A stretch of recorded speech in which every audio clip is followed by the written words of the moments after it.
All right, what up, guys? Mad Scientist 7890 here with MVPScheer and the NathanCarterYT. Now, what we're going to do here is a little video. Last Monday, Mr. Shear here texted me and made a very valid point about something that's going on in wrestling. Damn right I did. In wrestling, yes, damn right, Mr. Shear, you did. And it was like Scott Steiner talking mathematics. yes. And we're going to do a little video about it here. I'm going to let him explain. And, yeah, go ahead and shoot. Yeah, I don't know. I was watching the Shawn Michaels Triple H, promo. And it just kind of hit me like those guys went out there and cut, something that was just seriously captivating to me. And I just feel like I haven't seen, a promo like that in a good long while from WWE. Outside of, the guys like Michaels, Triple H, Taker, the big name guys from the 2000, 2001 era, blah, blah, blah. None of the guys in current age wrestling can cut something that captivating or, are allowed to go out there and do that. And none of them are as believable. I feel like the main event scene is just completely weak on the front of promos. You have Cena, who doesn't get anyone to buy into his stuff. You have Orton, who's okay, but he doesn't ever. He did it. Nobody else can sell an angle that well. That's my big problem with wrestling right now. Nobody else can sell an angle. I think that hurts the storytelling, and I think it even hurts the matches because the quality's not there. The passion isn't there in wrestling for me. Well, I don't think it's an issue of passion. I think it's more that these days they have a team of writers scripting promos and handing wrestlers lines, which I do have it on firsthand knowledge that writers script for everyone but guys like Triple H, HBK, guys who wrestled during a time where there wasn't a team of writers scripting their promos. They know it's bullshit. It's just the lower card guys don't have the stroke to tell upper management that that's bullshit. Yeah. Now, yeah, because I know that when Punk started getting hot last summer, Vince gave him, the stroke and basically the full go-ahead to cut his own promos to say what he wanted to say because of how much, buzz he created with the one promo he cut, and a lot of the promos, and I think most of them still that he cuts now are his own thing, and I think there is guys out there that the writing does help them, but it just seems like the guys are acting and they really aren't as passionate about it. Yeah, I think you can see that in Punk's promos the past couple months. I'm interested to see when right now they're kind of teasing he's not verbally sparring with Jericho yet. I think that's really going to heat up starting this Monday and heading into WrestleMania. But they've kind of turned him into, at least the past couple months, he seems to be like Cena version 2. He does a lot of he cracks a lot of weird jokes. He's very much sort of like Cena's traditional promos. So I wonder if the writers are having a lot more input on what he says. Right. And maybe that's a problem with the promos there. Maybe the writers are interfering in his actual promos. And the problem is that's not his character. So he's not cutting them with as much. I think CM Punk's best when he's doing an angry, mad, in-your-face promo. His promo with Johnny Ace was great. But some of the stuff comes out there and it seems just really friggin' cheesy. And it seems like he always throw out something that just is why did he say that? That was stupid.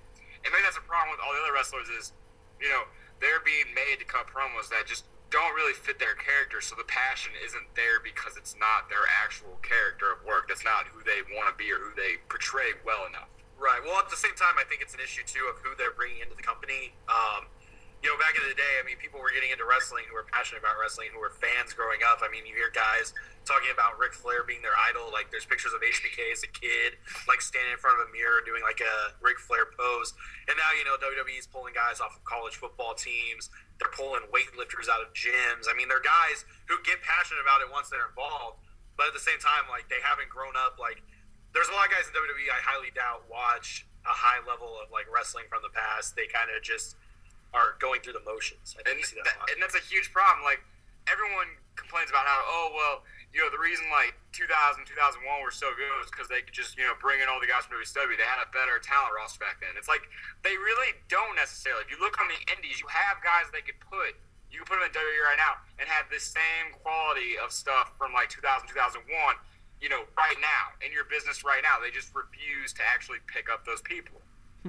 Yeah, me personally, I think a lot of the guys who are in the business, in WWE now and even in TNA, I would say. The guys who are the best at what they do, promos, wrestling, and all of that, were big fans past years before. I know CM Punk is one of those guys who was a fan of wrestling, and he got into the business, and as big as he is now, he's like, okay, I'm getting the Cena treatment. I like it. I kind of like it, and beforehand I was, kind of hating on Cena for him being, John Cena, but now I'm the top, quite possibly the biggest face in the company and getting, the most love backstage. And I don't really know if it's love, but getting the most, push and the biggest thing about the company is CM Punk. He likes it, and he's kind of just letting it, just taking the ride, and really not really, pushing as hard as because he knows he's in it. He's already got his spot, so he knows he doesn't need to try as hard. Also, the point of making it, some guys, with the passion, it comes better when they're heel or they're face. Right, and Punk's one of those guys when he's a heel. The CM Punk thing, and on guys that have been in the business a long time that actually have a passion and enjoy it. Daniel Bryan. And Daniel Bryan understands what his character is good at. He understands he's a good, slimy, heel like that just comes out and thinks he's the shit and gives people crap over it and stuff. That's his character. He's learned and perfected his character, back in Ring of Honor when he didn't have, maybe time to get the throne, but he'd go out there and he'd do, his mannerisms, his heel mannerisms in the ring, and he'd get people to hate him.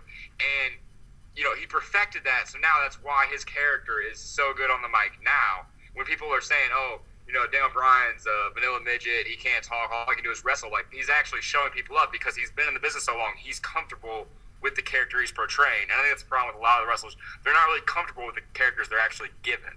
Right, and that's something that, but at the same time, Daniel Bryan had, 10 years plus of going around the world, honing his craft. Yeah.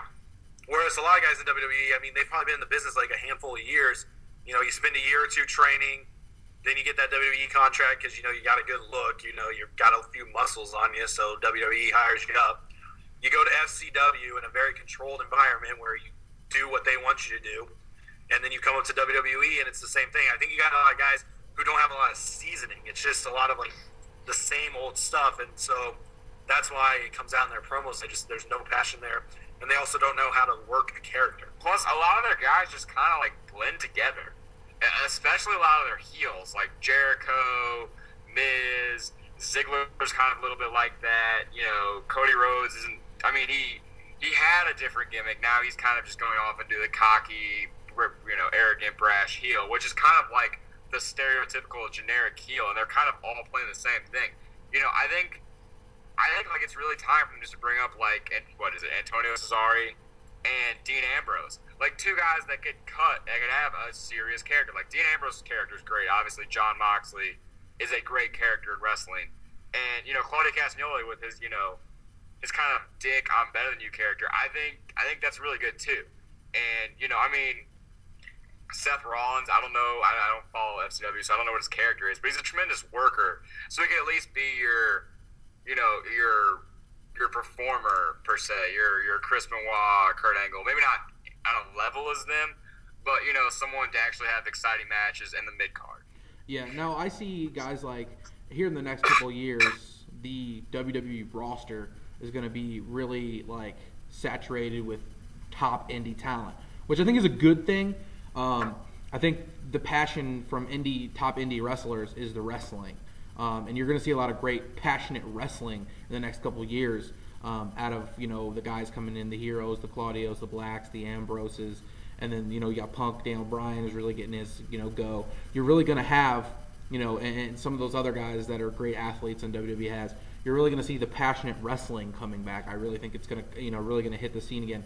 The promos, the storylines, that's really all up to, the writers, honestly. And then if they give them some leeway and they really let them run with it, I think some of these guys, coming out of the indie scene with their gimmicks that they have now and the promos they cut on the indies.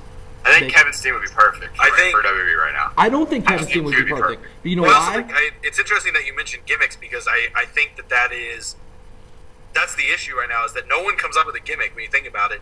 It's generic Hoss with tights, knee pads, and boots. If you watch Attitude Era in 1998, everyone's wearing different attires, everyone has a gimmick, and it was great because things were different. Now everyone's the same. Ezekiel Jackson, Mason Ryan, they're all just like, they're basically the same guy with maybe a little tweak in the way they talk. That's about it. Even one of their biggest faces right now, Randy Orton, he's kind of just became like just an ordinary everyday face. Like, he doesn't really have like this intensity. Like, in his matches, he does the same, rhetoric over and over again. Like, he doesn't seem like he's a fearless person. Like, he just goes out there and just does moves. Like, he used to be like the scary guy that could kick your head off, blah blah blah. Well, yeah, he's coasting off his reputation right now. He's really coasting off his reputation. He's really not doing He really is. He really is. Hasn't done anything that's been captivating lately at all.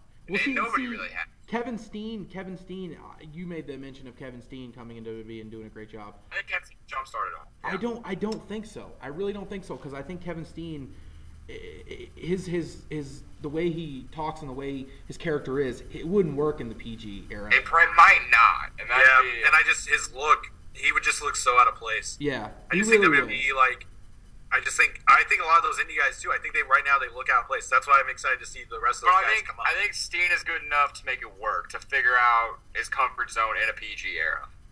Yeah, that's to be seen. But if he ever makes it that high, I mean, he's doing great stuff for Ring of Honor television. He's the most interesting part of that so far. So, but yeah, I mean, it really is, in the passion in the of the guys. They really see it more as, now compared to years ago, as it being a passion, getting into it because they want to wrestle. Now they see it as dollar signs. They see it as, I want to be the next John Cena. I want to be the next this. I want to be the next that. You have all these, like Nathan said, football players and weightlifters, and same thing with women wrestlers. Oh, you're a bikini model? Come on, we'll teach you how to wrestle. But I mean, from what I've watched, I went back and watched, so far I've watched every episode of FCW in 2012, and I'm very impressed with some of the things that they're doing, like wrestling-wise, like and promo-wise with certain guys, So it really is to be seen what they're going to do, because the class and the the people who they have right now on the WWE roster is just not doing it compared to 10 years ago. And it definitely, you can definitely see with that promo with Shawn Michaels and Triple H that there is just not that many guys, and it may just be the WWE system, it being. I feel like WWE is too busy watering people down instead of letting someone try to become the next Stone Cold or Rock, the next big thing. They're too busy building up who they want to build up instead of letting people go out there and try and either succeed and fail on their own. And I think that's their big problem. Like, they don't have. I'm sorry, you don't have Stone Cold, you don't have Rock, you don't have Kurt Angle, Triple H is old, Shawn Michaels isn't there anymore, Undertaker's getting old too. You're going to have to build somebody, you're going to have to let somebody else go out there and either try and succeed or just crash and burn, but you're going to have to let somebody try to do that. Yeah. And change the mindset in your company. Yeah, but, I mean, who knows? Yeah, and that's the one thing I wanted to mention too, is because most guys, like, and it makes sense for me, what's it really going to hurt if they let a guy, from the indies who already has a good, succeeding gimmick to come in and do exactly what he's doing, It's not going to hurt anything. They're already getting 3.3 Yeah, they're not going to anyway. lose any money. The only thing they can do is, if it fails, he goes out at FCW, he's gone. If it succeeds, they make a shitload of money. Here's the thing. If it fails, your TV ratings don't go down at all. If it succeeds, they have a chance of going up. So what's the problem with that? Yeah. I don't get that. Oh, well. But yeah, this is going to be the RSTS Express Wrestling channel here, and we're going to get out of here. This is the Mad Scientist and MVPScheer, and for the Nathan Carter YT, we are out of here, ladies and gentlemen. Let us know what you guys think about passion in wrestling. Is it just gone? Is there, you're going to see some guys coming up here that are really passionate, the fans of the business beforehand. So, let's get some word out there and do some discussion. So I'm out of here.